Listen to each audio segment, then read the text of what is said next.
நண்பர்களை விட எதிரிகள் எண்ணிக்கை அதிகமாயிடுச்சு. விஜய், தயவு செய்து சொல்றேன், இந்த பிரச்சாரம் முடிகிற வரைக்கும் யார் கையாலும் வாங்கி குடிக்காதே. யாரோ ஒரு கருஆடு, ஒரு திருட்டு பையன் உனக்கு விஷம் வச்சுட்டா என்னடா பண்ணுவேன்? ஸ்லோ பாய்சன் வச்சுட்டா என்னடா பண்ணுவேன்? அடுத்த ஒரு 3 மாசத்துலயோ 6 மாசத்துலயோ 1 வருஷத்துல கை கால் விளங்காம போனா என்னடா பண்ணுவேன்? போறியா, பிரச்சாரம் பண்ணு, செய். நான் வேணான்னு சொல்லல. அந்த தம்பி தங்கச்சிங்க வீட்டுக்கு போய் நீ என்ன வேணா வாங்கி குடி. ரோட்ல போற போக்குல எதையாவது கண்ட கருமத்தை வாங்கி எல்லாம் குடிக்காத. அவங்க பாசத்துல கொடுக்காங்க, ஆர்வத்துல கொடுக்குறாங்க. கட்டி அணைவிச்சுக்கோ, முத்தம் கொடு, போட்டோ எடுத்துக்கோ, செல்ஃபி எடுத்துக்கோ, உன் கழுத்துல இருக்க மாலை அவங்க கிட்ட போடு, என்ன வேணா பண்ணிக்க, அது வேற விஷயம். உணவு பொருட்களை வாங்கி உண்ணாதே. நாளைக்கு ஏதாவது ஒண்ணு ஆனா யார பதில் சொல்ல முடியும்? உன் குடும்பத்தை விடுறா. உன் குடும்பத்துல எத்தனை பேர்ரா? உங்க அப்பா சந்திரசேகர், சோபா, உன் ஒய்ஃபு, 4 குழந்தைங்க, அதெல்லாம் விடா, அதெல்லாம் மேட்டரே கிடையாதுடா. தமிழ்நாட்டில் உன் அண்ணன் தம்பின்னு இன்னைக்கு லட்சம் பேர், கோடி பேர் இருக்கா. அவளை நீங்க நாசமா நடுத்தருல போகணுமா? எவன் சொம்பு நிக்கிறோன்னா எடுத்து வாங்கி வாங்கி குடிச்சுக்கிட்டு இருக்க. அந்த தொண்டர் வீட்டுக்கு போ. தங்கச்சி ஒரு பழையதை எடுத்துட்டு வாடா. தங்கச்சி ஒரு மோர் எடுத்துட்டு வாடா. வாங்கி குடி. போற போக்குல எதையாவது கண்ட கருமத்தை வாங்கி கொடுக்காத. கலந்து கொடுத்துட்டா என்னையா பண்ண முடியும்? யார குறை சொல்லுவ? வேண்டாம் விஜய். அவர் எந்த தொகுதிக்கு வந்தாலும் சரி, அந்த ஏரியாவோட விஜய் தளபதிகள் யாராக இருந்தாலும் தயவு செய்து இந்த ஒரு செய்கைக்கு அனுமதிக்காதீங்க. ஊர்ல நடந்த ஒரு பிரச்சனையில 42 பேர், 40க்கும் மேற்பட்ட பேர் செத்து போனான். ஓகேங்களா? இன்னைக்கு அவனை சாகடிக்க தான் பிளான் பண்ணிக்கிட்டு இருக்காங்க. பொருளாதார ரீதியா சாகடிக்கணும்னு தான் அந்த படத்தை ஜனநாயகனை வெளியிட்டு இருக்காங்க. தயவு செஞ்சு சொல்றேன், இது எல்லாமே திட்டமிட்ட சதி. சொல்றேன், அண்ணே எங்களுக்கு ஏர்டெல்னே, ஜியோனே, அன்லிமிட்டடுனே ஒரு 250 பேருக்கு இது வரைக்கும் லிங்க் அமிச்சிட்டனே, விஜய் சாகணும்னே. அந்த வெளியிட்ட யாதோ ஒரு XYZ தம்பி, நீங்களும் உங்க அம்மாவுடைய தாய்ப்பாலை குடித்து தான் வளர்ந்துருப்பீங்க. உங்க அம்மாவோட மார்பகத்தை அறுத்தெறிந்தால் எவ்வளவு பெயினோ அந்த அளவுக்கு தான் பெயின். இதை விஜய் கடந்து செல்லலாம், அந்த தயாரிப்பாளர் கடந்து செல்லலாம், ஆனால் சொல்ல முடியாத ஒரு வேதனை வலி அவர்களுக்குள் இருக்கு. கிண்டலாவும் கேலியாவும் அந்த படத்தோடைய அந்த லிங்கை எல்லார்கிட்டையும் பகிர்ந்து கொண்டிருக்கிறது யார் என்றால், தம்பி விஜய் அடிக்கடி ஒன்று சொல்லுவான், எனக்கு எதிரி டிவிகேக்கு எதிரி திமுக அப்படின்வான். அந்த திமுகவோட ஒவ்வொரு பிரதிநிதிகளும், ஒவ்வொரு உறுப்பினர்களும், ஒவ்வொரு வார்டு மெம்பர்களும், ஒவ்வொரு எம்எல்ஏக்களும் இன்னைக்கு பிரச்சாரங்களே எவனும் போல எல்லா செல்போன் எடுத்துக்கிட்டு குறைந்தபட்சம் 100 பேருக்காவது பகிர்ந்து கொண்டு இருக்கிறான். தம்பி விஜய் பிரச்சாரம் போகும்போது என் நண்பர்கள், என் தம்பிமார்கள், என் கூட பயணம் செய்கிற, ஊடகத்தில் பயணம் செய்கிற தம்பிமார்கள்லாம் சொல்லி ரொம்ப வருத்தப்பட்டாங்க. போற இடத்துலலாம் இளநீ மோருன்னு கொடுக்குறாங்களாமே. நம்ம பசங்க, நம்ம தம்பிங்க, டிவிக்கே தம்பிங்க எல்லாம் நல்லவங்க தான், யாரையும் குறை சொல்லவில்லை. நம்மளுடைய தம்பிகள், நம்மளுடைய அண்ணன் தம்பிகள், நம்மளுடைய அக்கா தங்கச்சிகள். தயவு செய்து சொல்றேன், இந்த பிரச்சாரம் முடிகிற வரைக்கும் யார் கையாலும் வாங்கி குடிக்காதே. யாரோ ஒரு கருஆடு, கருங்குழி, கரு ஆடு, ஓகே, யாரோ ஒரு திருட்டு பையன் உனக்கு விஷம் வச்சுட்டா என்னடா பண்ணுவேன்? ஸ்லோ பாய்சன் வச்சுட்டா என்னடா பண்ணுவேன்? அடுத்த ஒரு 3 மாசத்துலயோ 6 மாசத்துலயோ 1 வருஷத்துல கை கால் விளங்காம போனா என்னடா பண்ணுவேன்? எல்லாரையும் தூண்டி விட்ட அரசியலுக்குன்னு பாவம்.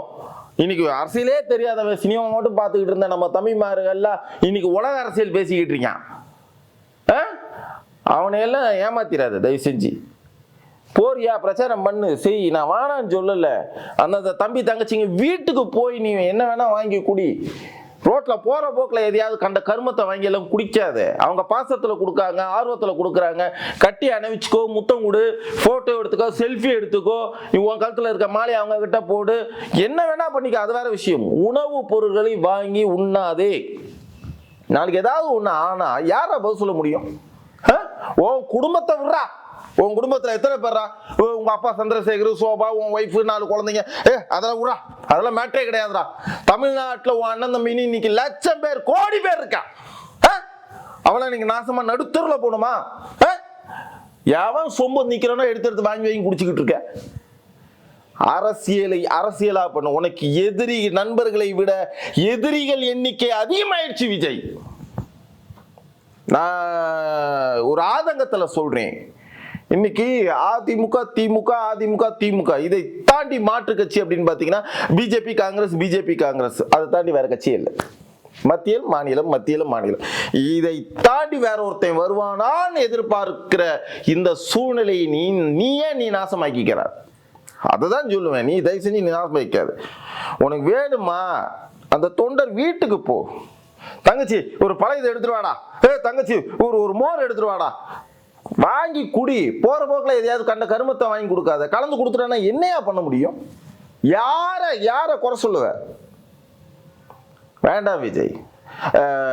உடன் இருக்கும் தளபதிகள் அவர் எந்த தொகுதிக்கு வந்தாலும் சரி, அந்த ஏரியாவோட விஜய் தளபதிகள் யாராக இருந்தாலும் தயவு செய்து இந்த ஒரு செய்கைக்கு அனுமதிக்காதீங்க. அந்த ஆள் ஃப்ரீயா இருந்து தான் கரூர்ல நடந்த ஒரு பிரச்சனையில 42 பேர் 40க்கும் மேற்பட்ட பேர் செத்து போனான். ஓகேங்களா? இன்னைக்கு அவனை சாகடிக்க தான் பிளான் பண்ணிக்கிட்டு இருக்காங்க. பொருளாதார ரீதியா சாகடிக்கணும்னு தான் அந்த படத்தை ஜனநாயகனை வெளியிட்டு இருக்காங்க. தயவு செஞ்சு சொல்றேன், இது எல்லாமே திட்டமிட்ட சதி. அந்த படத்துடைய தயாரிப்பாளர் XYZ யாராக இருந்தாலும் சரி, எதுக்கும் கவலைப்படாதீங்க. சிவகார்த்திகேயன், தம்பி சிவகார்த்திகேயன் ஒரு பெரிய நடிகர்களுக்கு மத்தியிலே ஒரு ஆண்மகனாக தம்பி சிவகார்த்திகேயன் ஒரு எழுச்சியோடு ஒரு ஆதங்கத்தை வெளிப்படுத்தினார். தயவு செஞ்சு யாரும் அந்த படத்தை இணையதளத்தில் பார்க்காதீங்க, தியேட்டரில் போய் பாருங்க ப்ளீஸ்ன்னு அப்படின்னு சொல்லி கேட்டிருக்காரு. நான் விஜயை கேட்டுக்கொள்வது என்னன்னா, தயவு செஞ்சு விஜய் இதுதான் கடைசி படம் அப்படின்னு ஒரு முற்றுப்புள்ளியெல்லாம் வைக்காத.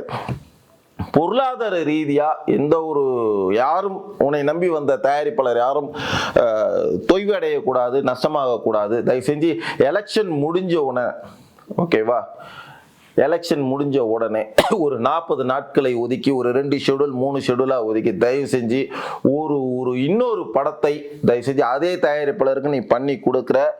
அழகா இதை விட அதுக்குள்ள உனக்குன்னு ஒரு அதிகாரம், ஒரு பதவி நிச்சயமாக வரும். மக்கள் உனக்கு பரிசளிப்பார்கள்.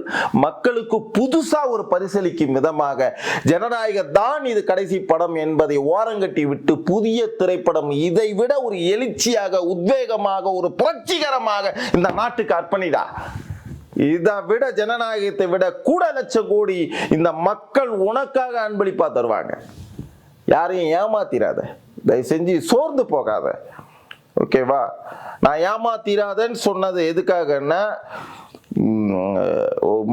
மனசளவில் டிஸ்டர்ப் ஆகி பேசும்போது எனக்கு வார்த்தைகள் வரவில்லை. மனசளவில் டிஸ்டர்ப் ஆகி அட போடா என்னடா இந்த வாழ்க்கை அப்படின்னு நீ ஒதுங்கினாலே ஜனங்களை ஏமாத்துன மாதிரி அர்த்தம். சோர்ந்தும் போகாத, யாரையும் ஏமாத்தவும் செய்யாத. ஓகே, உத்வேகத்தோடு அடுத்த ஒரு களம் காண நீ முயற்சி செய். இது ஒரு எச்சரிக்கை மணி. திமுக காரன் திட்டமிட்ட சதி. நான் சொல்வது பொய்யல்ல, அத்தனையும் உண்மை.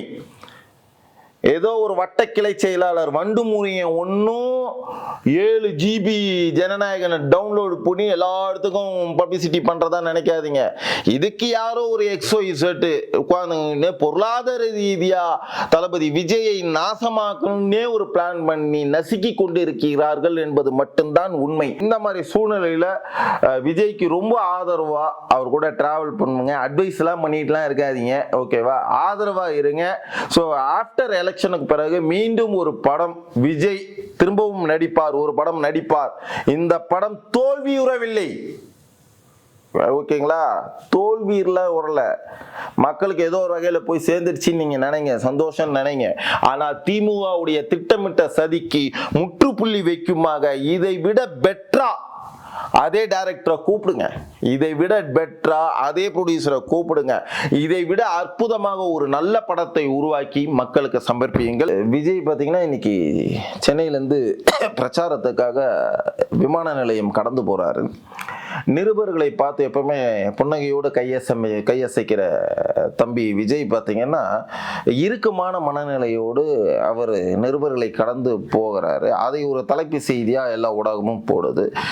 காரைக்குடி, சிவகங்கை அந்த பக்கத்தில் போய் பிரச்சாரம் பண்ணும்போது இந்த நிகழ்வுகளே தன்னுள் உள்வாங்காமல் யதார்த்தமான ஒரு பிரச்சாரத்தில் தம்பி விஜய் ஈடுபடுகிறார். அதுக்கு ஒரு ராயல் சல்யூட். தம்பி விஜய், இதுதான் இயற்கை, இதுதான் வாழ்க்கை. கிண்டலாவும் கேலியாவும் அந்த படத்தோடைய அந்த லிங்கை எல்லார்கிட்டையும் பகிர்ந்து கொண்டிருக்கிறது யார் என்றால் தம்பி விஜய் அடிக்கடி ஒன்று சொல்லுவான். என்ன சொல்லுவான்னு கேட்டீங்கன்னா, எனக்கு எதிரி டிவிகேக்கு எதிரி அதிமுகவோ பிஜேபியோ கிடையாது, திமுக அப்படின்வான்.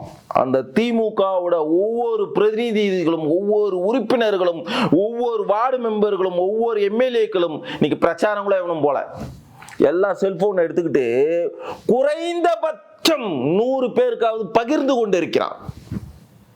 அவன் சொல்றேன், அண்ணே எங்கது ஏர்டெல்லுண்ணே, ஜியோண்ணே, அன்லிமிட்டெடுண்ணே, ஒரு 250 பேருக்கு இது வரைக்கும் லிங்க் அனுப்பிச்சிட்டனே, விஜய் சாகனம்னே. வெளியிட்ட ஏதோ ஒரு XYZ தம்பி, நீங்களும் உங்க அம்மாவுடைய தாய்ப்பாலை குடித்து தான் வளர்ந்துருப்பீங்க. உங்க அம்மாவோட மார்பகத்தை அறுத்தெறிந்தால் எவ்வளவு பெயினோ அந்த அளவுக்கு தான் பெயின். இதை விஜய் கடந்து செல்லலாம், அந்த தயாரிப்பாளர் கடந்து செல்லலாம், ஆனால் சொல்ல முடியாத ஒரு வேதனை வலி அவர்களுக்குள் இருக்கு.